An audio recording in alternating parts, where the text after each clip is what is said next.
Halo, perkenalkan kami dari kelompok 5 yang beranggotakan saya, Fadila. Selanjutnya, Saya Alia Donawani Putri.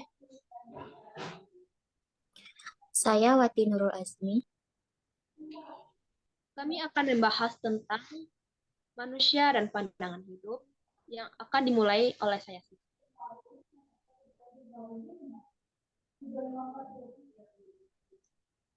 Pengertian, pandangan, dan pengertian pandangan hidup. Pandangan hidup. Setiap manusia mempunyai pandangan hidup. Pandangan hidup itu bersifat karena itu ia menentukan masa depan seseorang. Untuk itu, perlu dijelaskan pula apa arti pandangan hidup. Pandangan hidup artinya pendapat atau pertimbangan yang dijadikan pegangan pedoman arahan.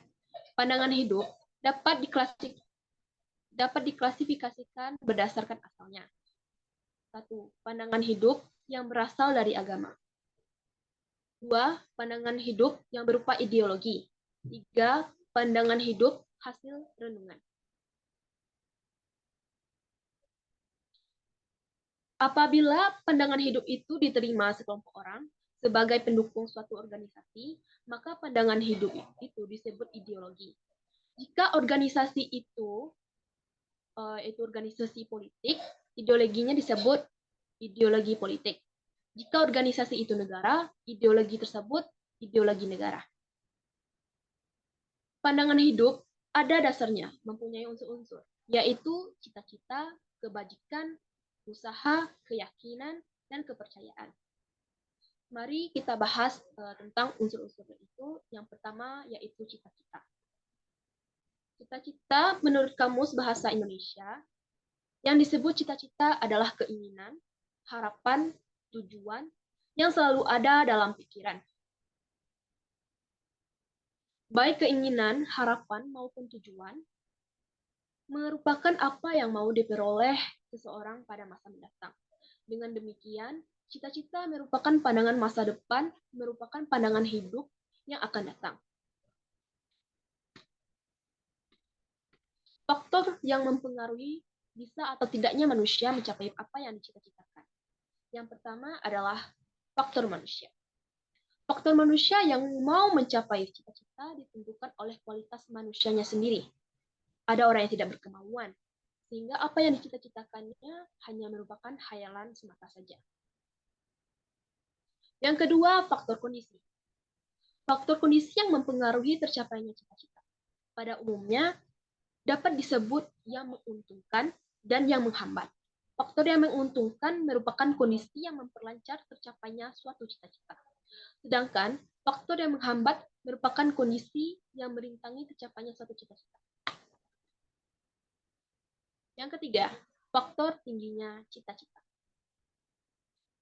Faktor tingginya cita-cita yang merupakan faktor ketiga adalah ketiga dalam mencapai cita-cita. Memang ada anjuran agar seseorang menggantungkan cita-citanya setinggi di langit, tinggi bintang di langit. Tetapi bagaimana faktor manusianya? Mampukah yang bersangkutan mencapainya? Demikian juga kondisinya. Apakah dapat merupakan pendorong atau penghalang cita-cita? Sementara itu ada lagi anjuran agar seseorang menempatkan cita-citanya yang sepadan atau sesuai dengan kemampuannya. Pepatah mengatakan, bayang-bayang setinggi badan. Artinya, mencapai cita-cita sesuai dengan kemampuan dirinya. Baiklah, selanjutnya akan dilanjutkan oleh Alia Duyana. Itu silakan.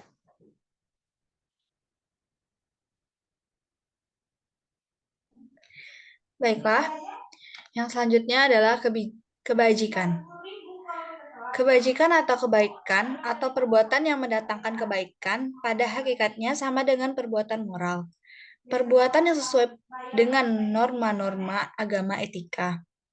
Manusia berbuat baik karena menurut kodratnya manusia itu baik, makhluk bermoral, atas dorongan suara hatinya.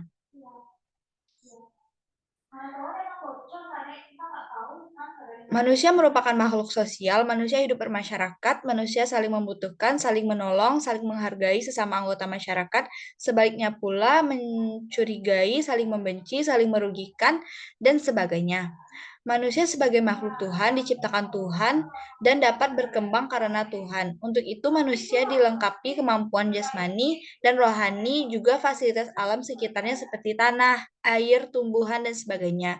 Untuk melihat apa itu kebajikan, kita harus melihat dari tiga segi, yaitu manusia sebagai makhluk pribadi, manusia sebagai anggota masyarakat, dan manusia sebagai makhluk Tuhan. Sebagai makhluk pribadi, manusia dapat menentukan sendiri apa yang baik dan apa yang buruk.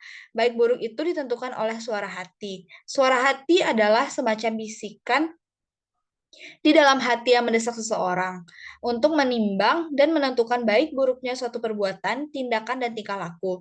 Jadi suara hati dapat merupakan hakim untuk diri sendiri. Sebab itu nilai suara hati amat besar dan penting dalam hidup manusia. Misalnya orang tahu bahwa membunuh itu buruk, jahat. Suara hatinya mengatakan demikian, namun manusia kadang-kadang tidak mendengarkan suara hatinya.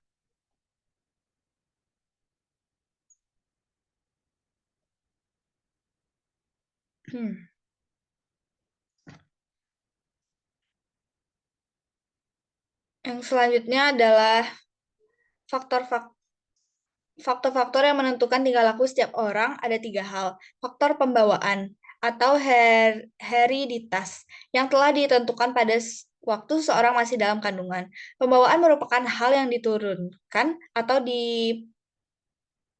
dipusakai oleh orang tua. Tetapi mengapa mereka yang saudara sekandung tidak memiliki pembawaan yang sama? Hal itu disebabkan karena sel-sel benih yang mengandung faktor-faktor penentuan atau determinan berjumlah sangat banyak pada saat konsepsi saling berkombinasi dengan cara bermacam-macam sehingga menghasilkan anak yang bermacam-macam juga, atau prinsip variasi dalam keturunan. Namun mereka yang bersaudara memperlihatkan kecenderungan ke arah rata-rata, yaitu sifat rata-rata dimiliki oleh mereka, saudara sekandung, atau prinsip resifilial.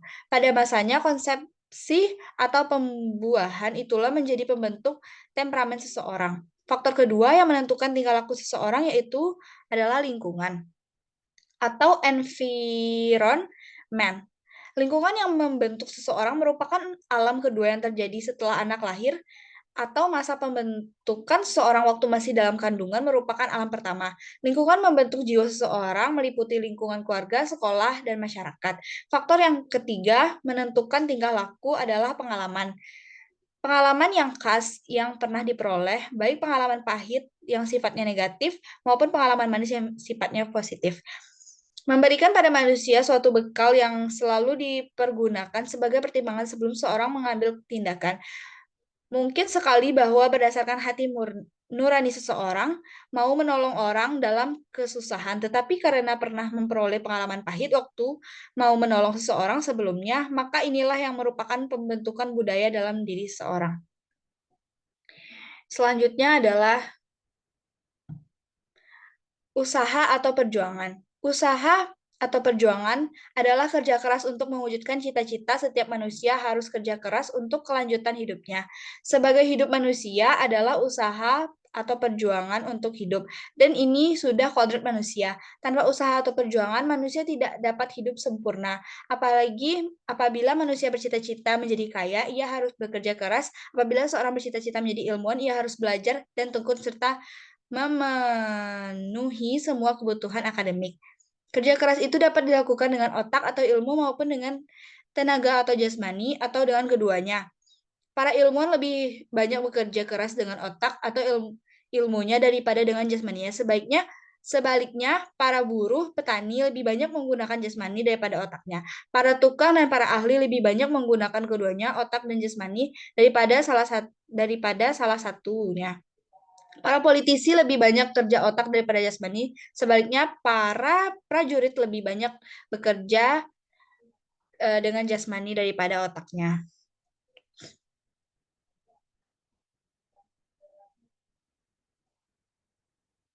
Yang selanjutnya adalah keyakinan atau kepercayaan. Keyakinan atau kepercayaan yang menjadi dasar pandangan hidup berasal dari akal atau kekuasaan Tuhan Menurut Profesor Dr. Harun Nasution, ada 3 aliran filsafat, yaitu aliran naturalisme, aliran intelektualisme, dan aliran gabungan. Yang A adalah aliran naturalisme. Hidup manusia itu dihubungkan dengan kekuatan gaib yang merupakan kekuatan tertinggi. Kekuatan gaib itu dari natur dan itu dari Tuhan. Tetapi bagi yang tidak percaya pada Tuhan, natur itulah yang tertinggi. Bagi yang percaya Tuhan, Tuhan itulah kesatuan tertinggi. Manusia adalah makhluk ciptaan Tuhan, karena itu manusia mengabdi kepada Tuhan berdasarkan ajaran-ajaran Tuhan, yaitu agama. Ajaran agama itu ada 2 macam. Yang pertama ajaran dogmatis, yaitu disampaikan oleh Tuhan melalui nabi-nabi. Ajaran nabi yang dogmatis bersifat mutlak atau absolut, terdapat dalam kitab suci Al-Quran dan hadis, sifatnya tetap tidak berubah-ubah. Nomor 2, ajaran agama dari pemuka agama, yaitu sebagai hasil pikiran manusia, sifatnya relatif atau terbatas. Ajaran agama dari pemuka-pemuka agama, termasuk kebudayaan, terdapat dalam buku-buku agama ditulis oleh pemuka-pemuka agama, sifatnya berubah-ubah sesuai dengan perkembangan zaman. Pandangan hidup yang dilandasi oleh kekuatan natur sifatnya ateisme, disebut dengan pandangan hidup komunis. B. Aliran intelektualisme. Dasar aliran ini adalah logika atau akal manusia, mengutamakan akal dengan akal manusia, berpikir mana yang benar menurut akal itulah yang baik, walaupun bertentangan dengan kekuatan hati nurani. Yang selanjutnya adalah aliran gabungan. Dasar aliran ini di kekuatan gaib dan juga akal. Kekuatan gaib artinya kekuatan yang berasal dari Tuhan, percaya adanya Tuhan sebagai dasar keyakinan, sedangkan akal dasar budaya yang menentukan benar tidaknya sesuatu. Segala sesuatu dinilai dengan akal, baik sebagai logika berpikir maupun sebagai rasa atau hati nurani. Jadi apa yang benar menurut logika berpikir juga dapat diterima oleh hati nurani. Selanjutnya akan dibacakan oleh Nurul. Langkah-langkah berpandangan hidup yang baik. Adapun langkah-langkah itu sebagai berikut. 1. Mengenal. Mengenal merupakan suatu kodrat bagi manusia, yaitu merupakan tahap pertama dari setiap aktivitas hidupnya, yang dalam hal ini mengenal apa itu pandangan hidup. Tentunya kita yakin dan sadar bahwa setiap manusia itu pasti mempunyai pandangan hidup. Maka kita dapat memastikan bahwa pandangan hidup itu sudah ada sejak manusia itu ada, dan bahkan hidup itu ada sebelum manusia itu belum turun ke dunia. Sedangkan kita sebagai makhluk yang bernegara dan atau beragama pasti mempunyai pandangan hidup juga dalam beragama, khususnya Islam. Kita mempunyai pandangan hidup yaitu Al-Quran, hadis, dan ijma ulama yang merupakan satu kesatuan yang tidak dapat dipisahkan satu sama lainnya. 2. Mengerti. Tahan kedua untuk berpandangan hidup yang baik adalah mengerti. Mengerti di sini dimaksudkan mengerti terhadap pandangan hidup itu sendiri. Bila dalam bernegara kita berpandangan pada Pancasila, maka dalam berpandangan hidup pada Pancasila kita hendaknya mengerti apa Pancasila dan bagaimana mengatur kehidupan bernegara. Begitu juga bagi yang berpandangan hidup pada agama Islam. Hendaknya kita mengerti apa itu Al-Quran, hadis, dan ijma itu, dan bagaimana ketiganya itu mengatur kehidupan baik di dunia maupun di akhirat. Selain itu juga kita mengerti untuk apa dan dari mana Al-Quran, hadis, dan ijma itu. Sehingga dengan demikian mempunyai satu konsep pengertian tentang pandangan hidup dalam agama Islam. Mengerti terhadap pandangan hidup di sini memegang peranan penting, karena dengan mengerti ada kecenderungan mengikuti apa yang terdapat dalam pandangan hidup itu. 3. Menghayati.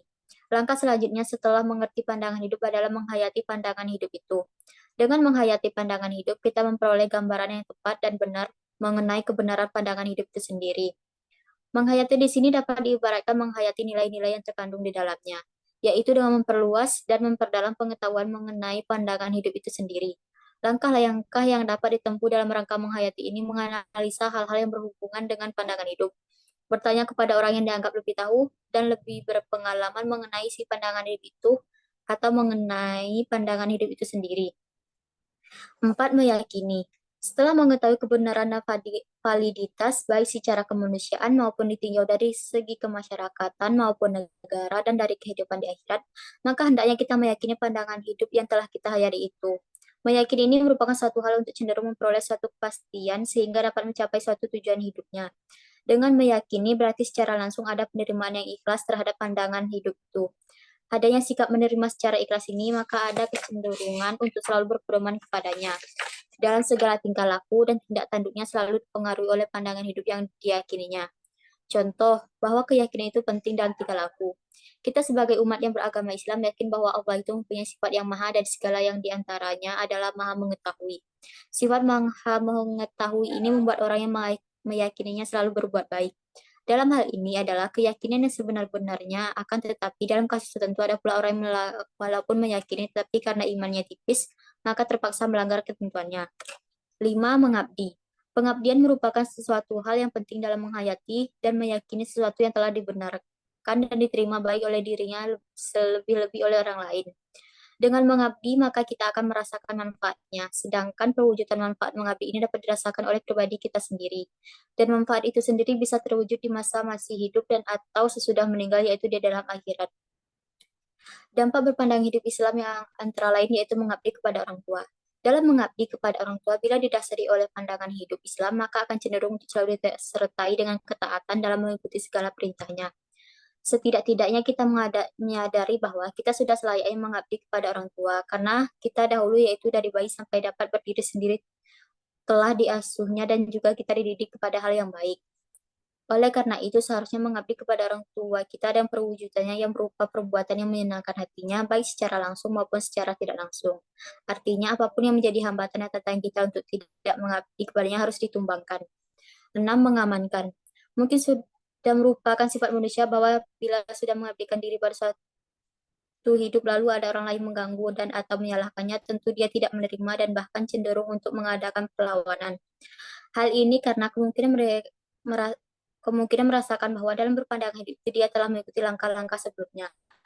Dan langkah-langkah yang ditempuhnya itu telah dibuktikan kebenarannya sehingga akibatnya bila ada orang lain mengganggunya, maka dia pasti akan mengadakan suatu respon, entah respon itu berwujud tindakan atau lainnya. Proses mengamankan ini merupakan langkah terakhir. Tidak mungkin atau sedikit kemungkinan bila belum mendalami langkah sebelumnya, lalu akan ada proses mengamankan ini. Langkah yang terakhir ini merupakan langkah terberat dan benar-benar membutuhkan iman yang teguh dan kebenaran dalam menanggulangi segala sesuatu demi tegaknya pandangan hidup itu. Misalnya, seorang yang beragama Islam dan berpegang teguh kepada pandangan hidupnya, lalu suatu ketika dia dicela baik secara langsung ataupun secara tidak langsung, maka jelas dia tidak menerima celaan itu. Bahkan bila ada orang yang ingin merusak atau bahkan ingin memusnahkan agama Islam baik terang-terangan ataupun secara diam-diam, sudah tentu dan sudah selayaknya kita mengadakan tindakan terhadap segala sesuatu yang menjadi pengganggu.